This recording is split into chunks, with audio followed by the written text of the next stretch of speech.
Salut à tous. Donc là sur cette vidéo, je vais vous montrer le petit matériel à avoir sur soi quand vous vous éloignez un petit peu de la cabane forestière sur votre bad. Alors là, le petit sac que je vais vous montrer, c'est un petit sac, c'est vraiment quand vous vous éloignez vite fait pour aller chercher un tronc d'arbre ou quelque chose, mais vraiment pas loin du tout. Voilà. Si vous vous éloignez un peu plus, il faut prendre le plus gros sac. Mais déjà, je vais vous montrer le petit sac que vous prenez pour aller vraiment sur votre bad, pas très loin, voilà, de votre camp de base, d'accord. Donc le petit sac, bah évidemment, hein, j'ai gardé ça, la musette, voilà. Donc les ex-militaires vont la reconnaître, hein, c'est une simple musette, voilà. C'est un sac à dos qui est relativement petit, mais là-dedans on met le minimum. Il n'y a pas de problème. Ça, encore une fois, c'est quand vous vous éloignez pas beaucoup, vous avez votre visu, le visu sur votre base, sans aucun problème. Donc, le minimum à avoir sur soi, alors, bon, je vous montre rapidement, hein. Bon, déjà pour croûter, d'accord, les gamelles, ça se range sur le côté de la musette, d'accord. Dans les gamelles, la tête de réchaud, d'accord, parce que c'est bon, on va pas allumer un feu de camp pour faire chauffer un café ou une boîte de cassoulet ou peu importe, hein, voilà. Les bouteilles de gaz, parfait, qui sont vendues, c'est relativement pas cher du tout, d'accord, et avec ça, je vous garantis que c'est bon.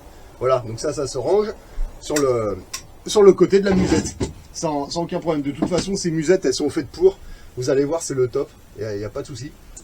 Une bonne gourde, d'accord. Alors ça, cette gourde-là, je m'en sers pour la montagne, je m'en sers pour la batte de surréaliste, je m'en sers vraiment de partout, elle est vraiment au top cette gourde, hein, c'est la bonne vieille gourde que tout le monde connaît, voilà.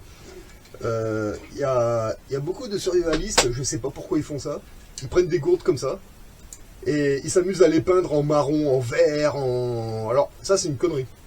C'est une connerie, gardez les rouges, et je vais vous expliquer pourquoi. Parce que une bouteille que vous la mettez en vert, en marron, ou bon peu importe, hein, vous allez la poser par terre, vous allez faire ce que vous avez à faire, et ce qui risque de se passer c'est que vous allez l'oublier.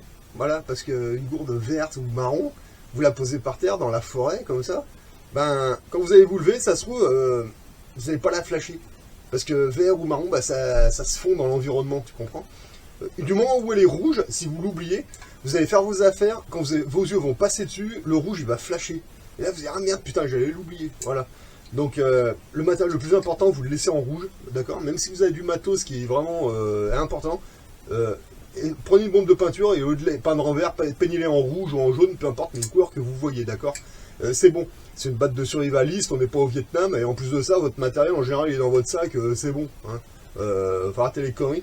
De peindre du matériel en rouge, en marron, en ce que vous voulez, ça c'est le meilleur moyen de le perdre. Ça c'est certain, d'accord? Donc la connerie, donc gardez-y en rouge ou en jaune, peu importe. Il y a des couleurs qui sont visibles, notamment pour les gourdes et les trucs importants, d'accord? Le couteau pour croûter, que je vous avais fait voir sur une autre vidéo, d'accord? Voilà. Donc là-dessus, il y a une fourchette, une cuillère, un couteau, un ouvre-boîte, tout ce qu'on veut, d'accord? Ça, c'est très important. Ça, c'est aussi super pour la défense. Ça peut arriver parce que vous voyez, un couteau comme ça, en ville, par exemple, tu vois, tu prends ton couteau comme ça, bon, je vous conseille pas de le faire, mais s'il y a un mec qui est agressif, bon, tu peux prendre ton couteau comme ça, tu vois, moi je suis armé.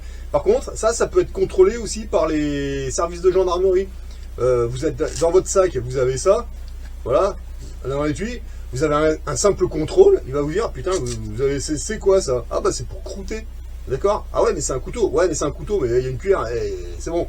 Au pire des cas, vous allez tomber sur des cons, ils vont vous emmener au poste, ils vont vous présenter à l'OPJ, ah bah regardez, il a un couteau, bah ouais, bah c'est pourquoi faire ça? Bah j'avais dans mon sac, j'ai oublié de l'enlever, c'est parce que j'ai une forêt, machin, ou vous êtes randonneur, bah c'est pour croûter.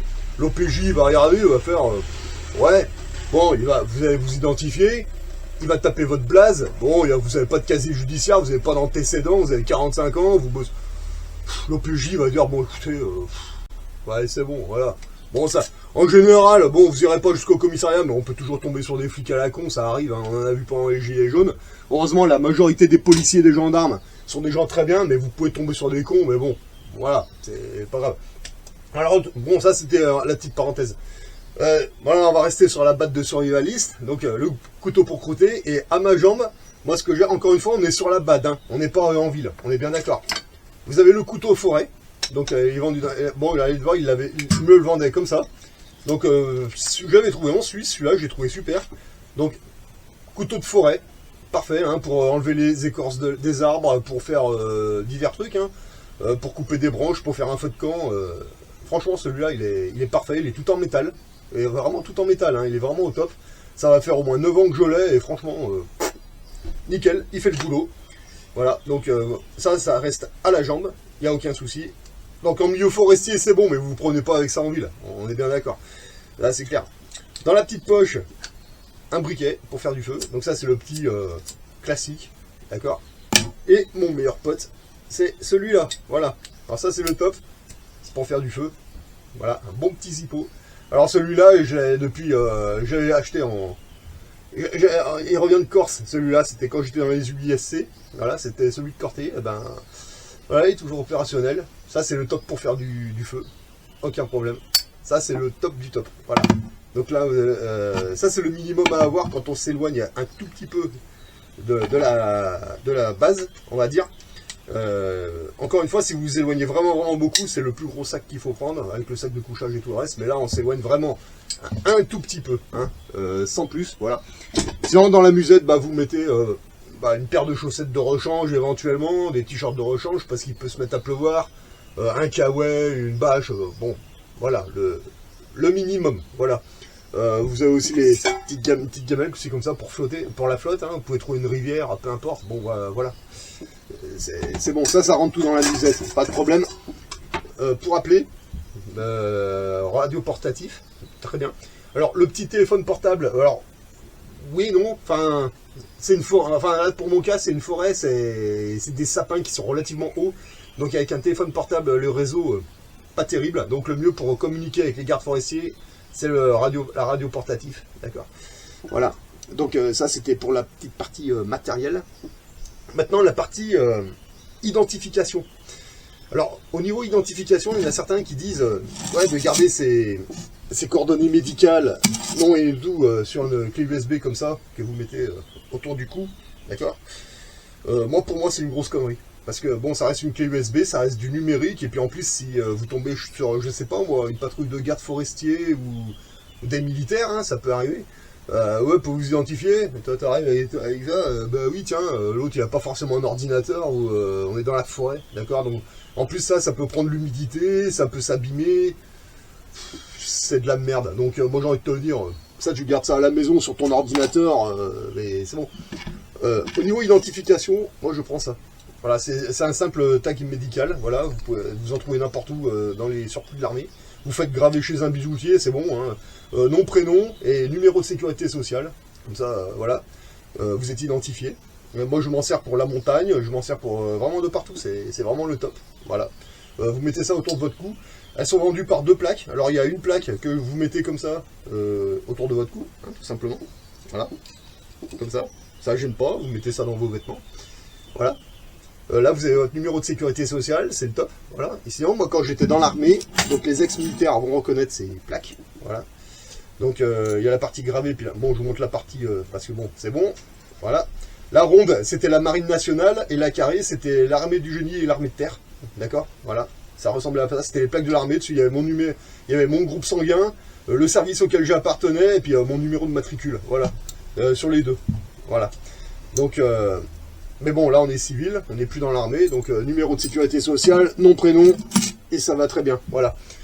Pourquoi? Parce que quand vous êtes dans la forêt, alors, je vais vous parler de la mienne, après la vôtre, je sais pas, c'est peut-être différent. Alors, dans ma forêt, vous pouvez tomber sur des agents de sécurité, on va dire. Enfin, moi, à mon niveau, c'est plutôt les gardes forestiers, voilà, c'est eux qui sont responsables de cette parcelle, parce que c'est des environnements protégés. Alors, sur votre parcelle, je ne sais pas où c'est, ça peut être en haute montagne, ça peut être n'importe où. Moi, je vais vous parler de la mienne. Après, la vôtre, c'est vraiment vous qui gérez. Alors, sur ma parcelle, moi, je peux rencontrer des gardes forestiers. Alors, déjà, moi, ce que j'aime bien, c'est les contacter pour leur dire, voilà, j'arrive, je reste tant de jours, là. Avant de monter là-haut, je passe à la brigade pour aller leur dire bonjour, c'est la moindre des choses, hein. Je les appelle avant et puis je vais leur dire bonjour.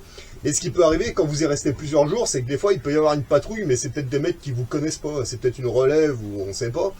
Donc quand ils arrivent, ils vont vous demander de vous identifier, c'est tout à fait normal. Donc vous présentez, voilà, éventuellement, ce que vous pouvez faire, bon parce que moi j'ai pas mes papiers sur moi quand je suis dans la forêt, je les ai rarement sur moi d'ailleurs. Bah moi je leur donne ça, tiens. Voilà, il y a mon nom, mon prénom. Allez-y, vous pouvez vérifier, et ils connaissent, tu leur expliques calmement, poliment, il n'y a pas de problème. Et puis voilà. Une fois que les gars ils t'auront identifié, ils vont te dire ah bah très bien, puis tu discutes avec eux et il n'y a pas de souci. Ça c'est pour les gardes forestiers. Toujours rester très poli. Et ensuite, bon ça c'est un peu plus rare, moi ça m'est jamais arrivé, mais c'est arrivé à un de mes collègues. Moi ça m'est jamais arrivé, mais ça peut très bien arriver. Vous pouvez aussi tomber sur des militaires, voilà. En général, vous allez tomber sur des artilleurs, vous pouvez tomber sur les spahives. Si vous êtes en haute montagne, vous pouvez tomber sur des chasseurs alpins, d'accord. C'est peut-être simplement un petit groupe qui font un exercice, et puis que ça peut arriver. Alors c'est très rare, mais ça peut arriver, voilà. Ça peut être sur votre parcelle, ça peut être à côté, voilà. Donc quand vous tombez sur eux, c'est pareil, il n'y a pas besoin d'être agressif, hein. Vous dites salut les gars. Bon, de toute façon, si c'est des militaires, vous allez le voir tout de suite. Alors déjà, les militaires, ils ont une manière de se présenter. Donc vous allez le voir si c'est vraiment des militaires ou un groupe de clochards. C'est clair, hein, les militaires, quand ils sont en service, bon, ils sont maquillés vert, marron, et bon, en général, ils présentent bien, d'accord. Donc normalement, quand vous allez arriver, il y en a un qui va se lever, ça va être le plus gradé, d'accord. Donc c'est à vous après de connaître les grades. Alors en général, que ce soit les gardes forestiers, la gendarmerie ou les militaires, les grades se ressemblent à peu près, d'accord. C'est à peu près les mêmes appellations, d'accord. Alors quand vous tombez sur des militaires, que ce soit un caporal, que ce soit un sergent, que ce soit un lieutenant ou peu importe, c'est mes respects, d'accord. Voilà. Quand on est dans l'armée, on dit mes respects à partir de lieutenant, d'accord. Mais bon, après ça varie, ça dépend. Mais bon, là on est des civils. Moi je suis plus un militaire, je suis un civil. Que ce soit un caporal ou un caporal-chef, c'est mes respects caporal-chef, d'accord. Voilà. Dans l'armée, pour ceux qui connaissent, mes respects, ça veut dire bonjour, tout simplement. Voilà. Déjà, quand vous dites mes respects caporal, ou mes respects chef, ou mes respects sergent, déjà le mec il va se dire, ah, les têtes de la maison, bon, déjà, ça passera mieux au niveau de la communication, d'accord. Maintenant, quand vous avez affaire à un officier, alors encore une fois, que vous ayez affaire à un garde forestier, à un militaire, à un gendarme, ou même à un pompier, c'est mes respects, mon lieutenant, mes respects, mon capitaine, voilà. Le mon, ça veut dire monsieur, d'accord. Donc, il y en a qui connaissent. Et après, vous vous expliquez, voilà, vous vous présentez. Si c'est des militaires qui font un exercice, vous leur dites, eh ben voilà, là vous êtes sur mon territoire, c'est ma parcelle, qu'est-ce que vous faites là? Il n'y a pas besoin de les engueuler ni de les chasser, hein, il n'y a pas de souci, vous allez discuter un peu avec eux. Ils vont vous dire que, bah voilà, ils font un exercice, tout simplement, ça peut arriver, hein, il n'y a pas de problème. Mais encore une fois, c'est très rare. Ok, bah tu les emmerdes pas, tu discutes un petit moment avec eux, puis une fois que tu es sûr et certain que c'est des militaires, bah voilà, tu les laisses tranquilles, si tu discutes un petit peu avec eux. Bah après, t'évites de trop les emmerder non plus, parce qu'ils sont peut-être en exercice, ils sont peut-être en train de faire un examen, faut pas qu'ils se fassent repérer, donc bon, s'il y a des chefs qui arrivent, t'es là, bon, ça fait chier, donc tu vois avec eux, voilà. S'ils te disent, putain, faut pas qu'on se fasse repérer, bon, bah écoute, tu leur dis salut, et puis éventuellement, le lendemain matin, s'ils sont pas très loin, tu repasses les voir, tu leur fais une ration de combat, et puis, et puis voilà, ils seront contents, voilà. Mais il n'y a pas besoin de gueuler, vous vous identifiez, vous discutez avec eux, puis voilà, il n'y a pas de souci. Mais encore une fois, les militaires, c'est très rare. Enfin, en tout cas, moi, dans ma zone, j'ai plus de chances de rencontrer des gardes forestiers. Et bon, les militaires, je sais pas. Je crois qu'il y a un régiment pas loin, il y a 30 km, il me semble. Mais bon, des fois, ça peut arriver, hein. Ils sortent de leur base et puis ils font des trucs comme ça. Mais bon, il faut s'y préparer. Donc c'est pour ça, ayez toujours une plaque d'identification sur vous. Parce que bon, on sait pas, voilà. La gendarmerie, je pense pas qu'ils y patrouillent beaucoup, c'est plutôt la juridiction des gardes forestiers, d'accord. Après, encore une fois, ça dépend de l'endroit où vous êtes, voilà. Si vous avez une bad en haute montagne, vous pouvez tomber sur les chasseurs alpins, tout simplement, voilà. Mais ils sont pas là, ne les voyez pas comme des envahisseurs, hein, pas du tout, hein. Ils sont juste là, ils passent par là, bon ben, ils sont peut-être perdus, ils font un exercice, ils campent là, bon ben voilà, il n'y a pas besoin de faire un scandale, hein, il n'y a pas de souci, voilà. Voilà, c'était juste la petite partie... une petite partie rapide, voilà. Vous n'avez pas besoin de... Ah oui, alors au niveau des réchauds, une petite bouteille de gaz bleu, ça coûte pas très cher, vous en trouvez dans tous les décathlons, les trucs comme ça, d'accord. Ne vous faites pas chier à allumer un feu de camp juste pour faire chauffer du café ou une connerie, c'est complètement débile, vous sortez le réchaud. Et en plus de ça, quand vous vous éloignez un peu, des fois vous allez sur des parcelles, c'est pas forcément vos terrains, bon, et c'est bon, on va pas allumer un feu de camp juste pour se faire chauffer un café ou une petite boîte de conserve vite fait, c'est complètement débile, d'accord. Il n'y a pas besoin de ça. Les feux de camp, c'est plutôt les soirs, quand vous bivouaquez, ouais, comme ça. Mais dans la journée, honnêtement, vous n'avez pas allumé un feu de camp juste pour faire chauffer du café, c'est con. Vous sortez le réchaud, la tête de réchaud, il y en a pour 5 minutes, et puis terminé. Vous remballez et basta, voilà.